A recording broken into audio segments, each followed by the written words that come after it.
नमस्कार, मैं हूं विजयश्री और स्वागत है आपका सियासत नगरी में। कांग्रेस सांसद शशि थरूर एक बार फिर पार्टी के भीतर विवादों में घिर गए हैं।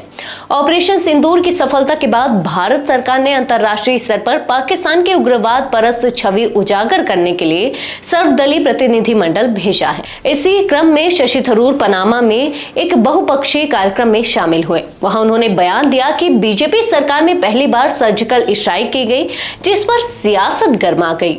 उनके इस बयान ने न केवल बीजेपी खेमे को राहत दी, बल्कि कांग्रेस के भीतर मतभेद भी उजागर कर दिए। पार्टी के वरिष्ठ नेता उदित राजनेतोष थरूर को बीजेपी का सुपर प्रवक्ता तक कह डाला।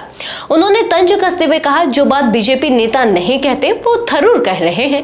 इस बीच थरूर ने एक्स पर सफाई देते हुए लिखा, मेरे पास आलोचकों और ट्रोल्स के लिए समय नहीं है। मैंने हाल के उग्रवादी हमलों के जवाब में हुई कार्रवाइयों की बात की थी, न कि भारत के सैन्य इतिहास की। उन्होंने यह भी कहा कि उनके बयान को तोड़ मरोड़ कर पेश किया गया है, जैसा अक्सर किया जाता है।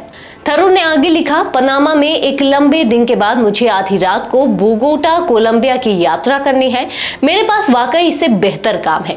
आलोचक चाहें तो मेरे शब्दों को अपने हिसाब से घुमा ले। साफ है कि थरूर अब सफाई की मुद्रा में नहीं बल्कि पलटवार की स्थिति में है।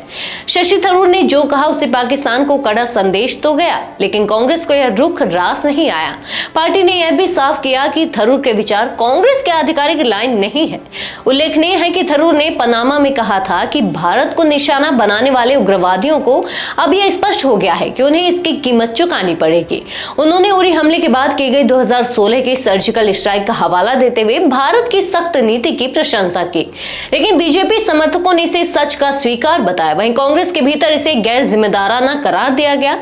कुल मिलाकर थरूर की एक टिप्पणी ने राजनीतिक हलकों में बहस छेड़ दी है।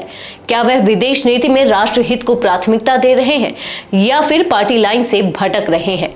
यह मामला अब केवल बयानबाजी का नहीं, कांग्रेस के अंदरूनी रणनीति और नेतृत्व नियंत्रण पर भी सवाल खड़े कर रहा है।